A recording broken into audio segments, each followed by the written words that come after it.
we can light the flame of compassion within ourselves. We can share its warmth with all around us. Amen.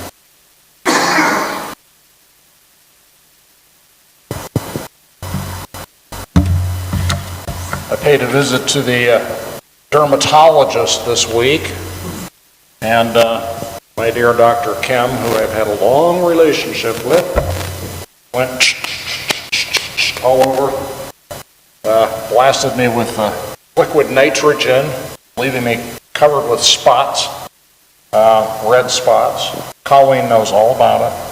Others here too. Anyway, miraculous, because since that visit, a couple of them have just healed up. Now I could say, look what a marvelous job I did healing myself. And why are you laughing? Why would you laugh? Why would you laugh? I mean, it sounds ridiculous to me to even say it. It's ridiculous, and yet, in a weird way, it's true, right? It's like, did somebody else heal up that wound on my arm and make it close over? Is it like a miracle from God? I mean, what's going on there? Well, it's me, I guess you could say that, right? I made that wound heal up. Yeah? You make most of the wounds and sufferings that you experience, you make them go away, mostly. And when you think about it, it's like the worst diseases that we have, the most problematic ones, are ones in which our natural healing process gets carried away, right? It runs amok. Autoimmune problems. Cancer is, cell division and healing, so to speak, run amok, right? Infectious diseases, COVID, the flu, that's our immune system, our healing system, going full tilt, so full tilt that it makes us sick, right? So it's like, we are put together to heal. Sometimes that process goes too far, right? Gets carried away. Then we have to dampen our own healing process with medical interventions. So you really think about it, it's amazing. You heal yourselves of these wounds and injuries, and in many cases, diseases. It may not be the most pleasant process, but that's how it seems to work. And it's just interesting that we don't take much credit for that, for that amazing capacity each of us has. And that's because our conscious minds aren't involved in the process, right? The consciousness that we identify with ourselves being who we are, our egos, our personalities, the essence of ourself that goes out in the world and makes things happen, that's not at play here much, if at all, right? It's an unconscious process. So yeah, for me to say, I healed myself, sounds ridiculous, and is ridiculous, and yet it's true, in a way. This week, my dear wife, Roberta, one of her, maybe her favorite activity ever, is moving furniture around. She loves to rearrange the furniture. And TMI, back when she was, having periods, I would come home and I would see that all the furniture had been moved, and I go, oh, it's that time of the month. Literally, she would move all the furniture because she was nesting, right? To lay the egg, whatever. Anyway, suffice it to say, we're humans, we humans are animals, and and that's another unconscious urge that was expressed in me coming home and not knowing where my underwear was because she'd moved all the furniture, to my consternation. So she's still at it, but on a different schedule, let's put it that way. Yeah, sorry, Roberta, I hope you're not watching today.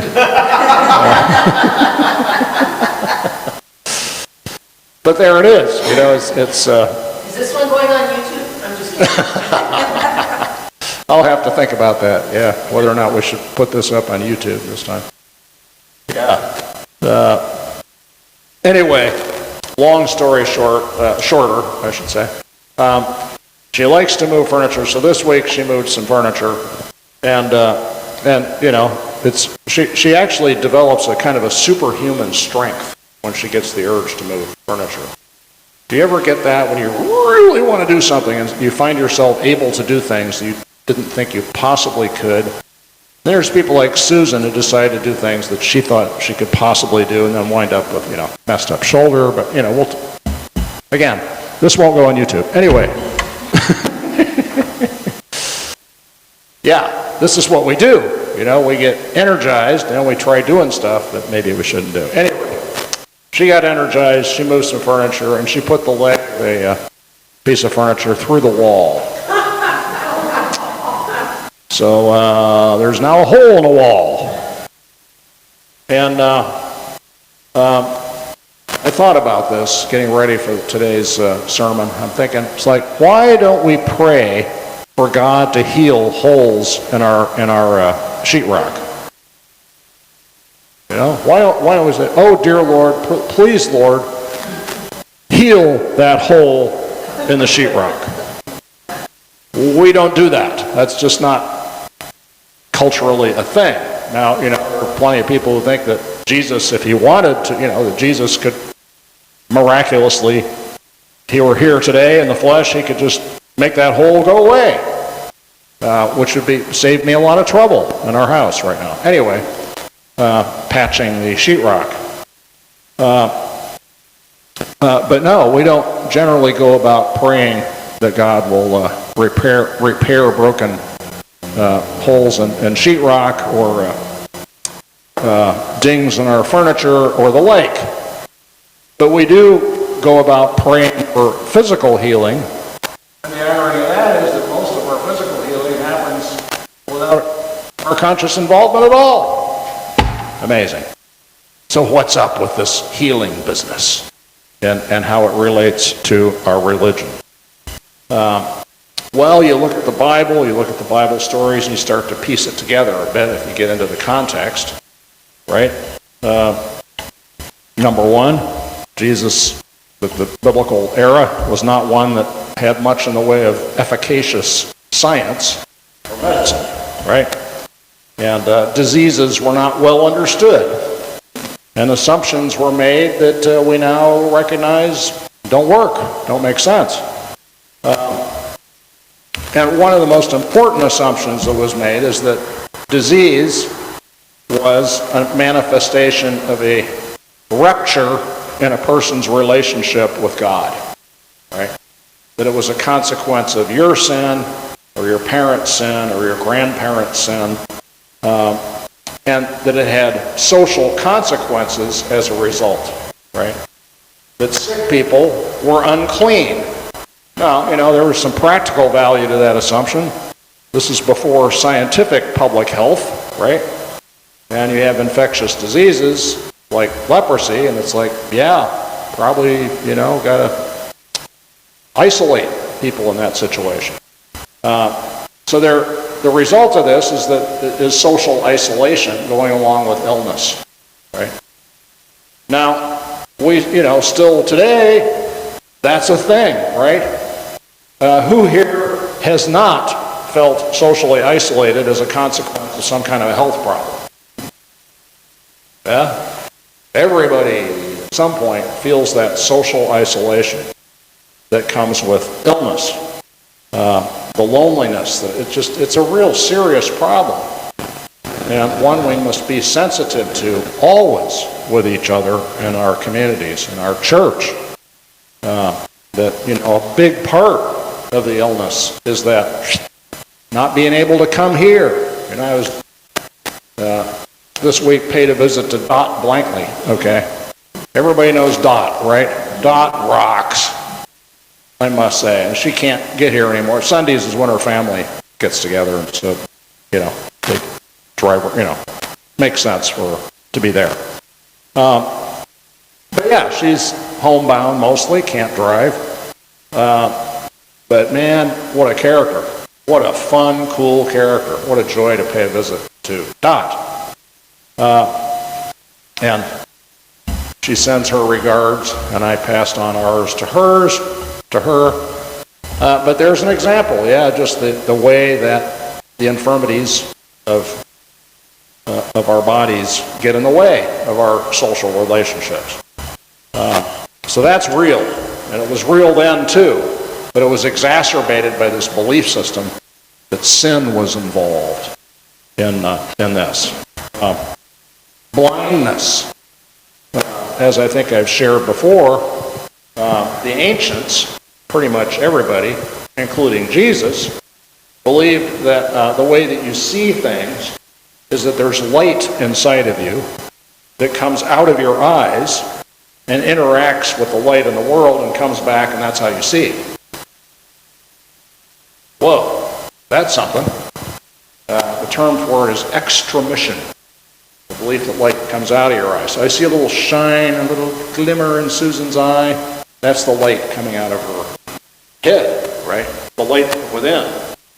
And this light in us, the ancients believed, was placed there at birth by God, right? So it's a glimmer of the ultimate divine light in the highest heaven, the realm of the sun and the stars, and that divine light is implanted in us, and that is the God light within us, and it shines out of our eyes.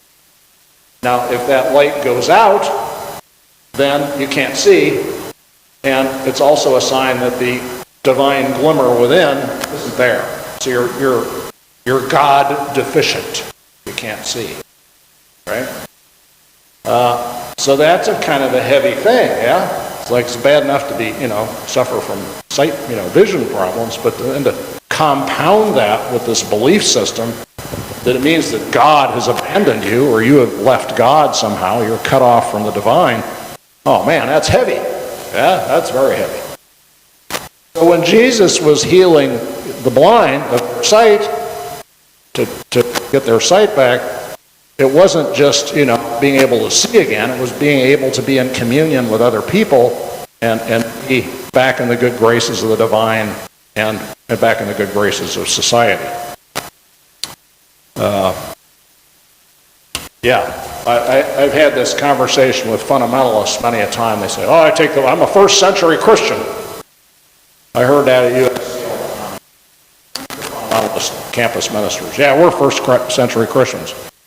And then I would ask, if it was in the right context, I'd say, then you believe that we see because we have light inside of our eyes that comes out and then interacts. And, no, that was just a figure of speech. And I go, well, actually, no, Jesus meant that literally because everybody believed that. Believe that light came out of your eyes, right? So, there are no first century Christians.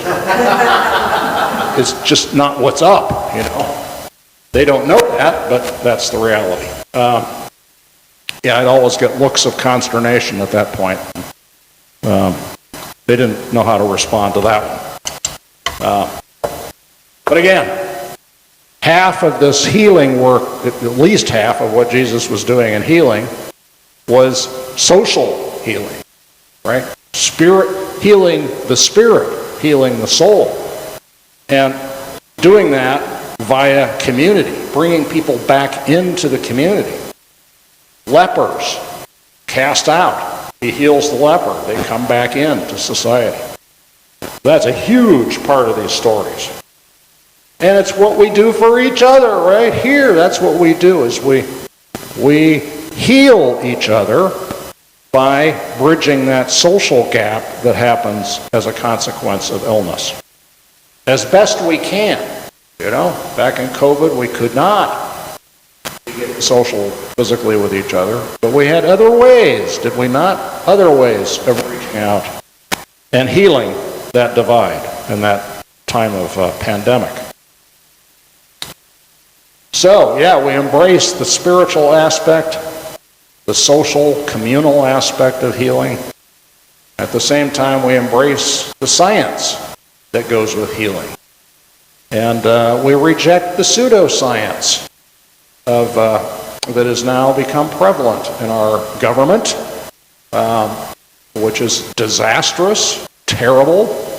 And I believe that we as progressive Christians have healing work to do in embracing real medical science, embracing the scientific consensus on vaccines, embracing the scientific consensus about other medical conditions that are now subject to terrible misinformation. If we are healers, if we're serious about following Jesus and being healers, we will do our part to spread correct information, scientifically based information, in our networks of friends, family, and church. That's healing work for us. Very important healing work. So, let us embrace that work. And let us embrace this beautiful tradition of healing in the church. And a couple of them we'll do today. One I've shared this with us before. Here we have holy dirt. Sacred dirt. Maybe you remember this story. This is from Chimayo, New Mexico. It's a little itty-bitty town in northern New Mexico, north of Santa Fe, out in the boonies. There's a chapel there, an old, beautiful old adobe chapel, gorgeous, beautiful, original santos inside the retablo. It's fantastic. And in the back of the church is an adobe room with an adobe floor, and in the adobe floor is a hole, and in it is dirt. And for hundreds of years, New Mexican pilgrims have been going there, walking there, from Santa Fe or Albuquerque even, to take this dirt and rub it on whatever part of their body needs healing.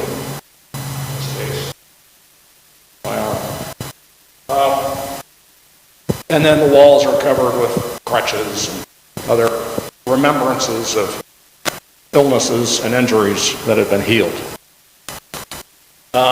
What's beautiful about this tradition, well, there's a lot that's, every time I go there, I fill up a jar. Just going in the room makes me weep, because I just think of all the intention that is brought into that little space. Think of that, thousands, hundreds, millions of people pass through this little church with the intention of healing, wanting to heal, wanting others to heal. And that's sacred. That intention is sacred. That connects us with the unconscious processes, physical processes of our immune system. It connects. It brings us into contact with the unconscious dimension of our healing. What's cool is the Catholic Church has no doctrine of dirt. There is no theology of sacred dirt in the Catholic Church. And basically what happened is that there's an indigenous tradition of dirt and clay as a healing medium in Mesoamerica before Christianity. Right? So you go to Guatemala, and there's the thing called the cult of Esquipulas, and they make little clay tablets with the Virgin Mary on them, stamped on them, and you eat that, right? Geophagy, it's called, eating the earth. And this is said to have healing properties. So the cult of Esquipulas kind of went up through Mesoamerica all the way up to Chimayo, New Mexico, manifested as dirt, sacred dirt for healing. And the Catholic Church, in its wisdom in Mesoamerica, realized, why mess with this? People believe in this, let them believe it, that's cool, we'll accommodate to it, okay, fine. The church doesn't endorse it, the church doesn't preach it, it has no theology about it. So what you're looking at is religion from the dirt up, right?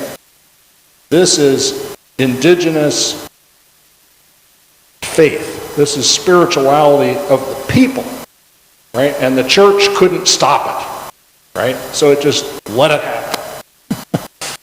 So, it's wild. It's in the back of the church, behind it in the churchyard, is a front-end loader that scoops up the dirt. They go through so much dirt, they have their own front-end loader to dig up the dirt from the mountain behind Chimayo to bring in, to put in the hole, okay? So the church kind of, some of the clerics of the church sort of sneer at this, like, this is so weird. But the people come. So it's a reminder that Christianity belongs to you. Doesn't belong to the Pope, doesn't belong to me, doesn't belong to the mucky mucks of the United Church of Christ or any other church. It belongs to you. It comes up from your souls, from the depths of your being, from your intentions for healing and wholeness. So, sorry for that digression, but I think it's important. Yeah, this is the people's theology here, right? This isn't seminary theology. This isn't book learning theology. This is real people theology here. So have at it. Come forth, come up, and engage with the dirt. If you want to take some home, we'll make that possible. Get some. I'll bring some envelopes out. You can have your own dirt, and be connected that way. And another beautiful tradition of the church has always been oil, holy oil for healing.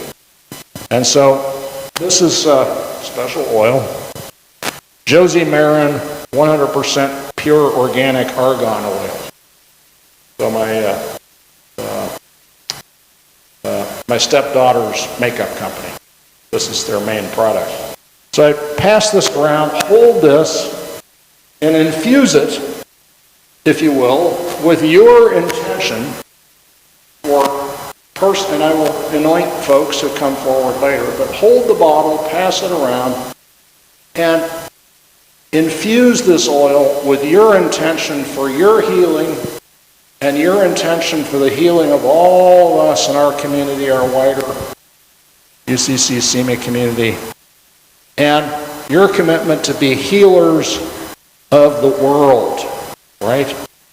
Again, to support real medical science and real evidence-based medicine so that people can really get healed.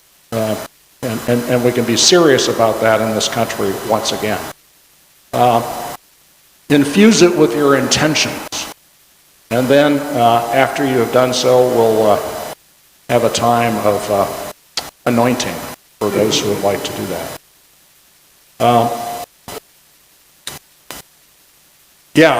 Another aspect of Jesus' work as a healer, of course, was what we would call now mental health, healing and mental health.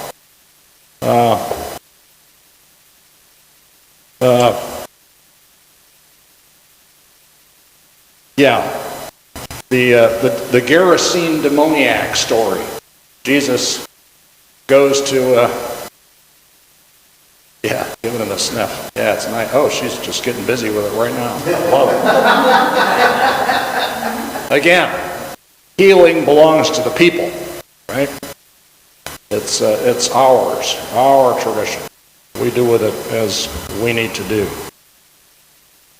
So Jesus encounters this man who's said to be demon-possessed. We would now refer to that as a case of schizophrenia, no doubt. And Jesus asks the demon, "What is your name?" And the demon says, "My name is Legion." And then Jesus drives the demon out of the man and sends it into a herd of pigs, and the pigs go over a cliff and they are gone. And then the townspeople, when they hear this, they freak out and they say, "Please, Jesus, get out of here. This is scary." Why? Because Legion. That refers to the Roman army, right? Why are Jewish people raising pigs? They don't eat pork, right? So, the man says his name is Legion. He's been possessed by the occupying army of Rome, so to speak. Jesus drives out the legion into the pigs that the legion eats, right? And they go off the cliff into the pigs. People are scared to death, and the Romans find out that the pigs have been killed. Not good, not good. So, couple things going on here. It's healing of a man's mental illness, which is exacerbated by the conditions of the society under occupation. And it's also an act of political healing, right? Doing a subversive act of resistance against the empire. So this is all part of our tradition. Us resisting empire, resisting authoritarianism, resisting fascism, which has arrived, and I don't say that lightly. I would never say that lightly, but we are there. When ICE comes in helicopters, Black Hawk helicopters, and chases children out of an apartment building, naked children, we have arrived at fascism. So, we have healing work to do at a political level, right? Resisting this is essential. And that's part of Jesus' healing work, and it's part of ours. So I will now ask for the argan oil to come forward, and I will anoint, although many of you have already anointed yourselves. It's irresistible, isn't it? Just irresistible.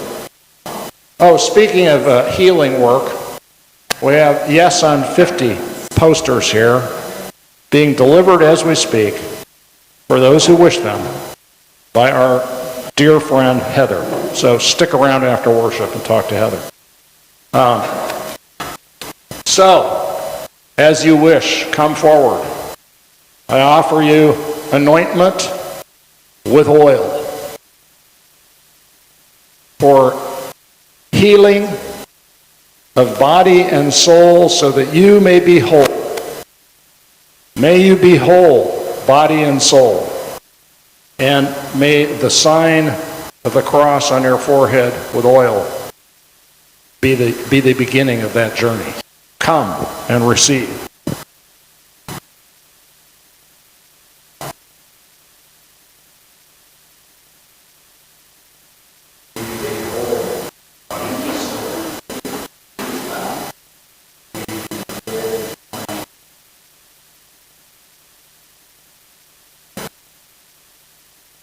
May you be whole.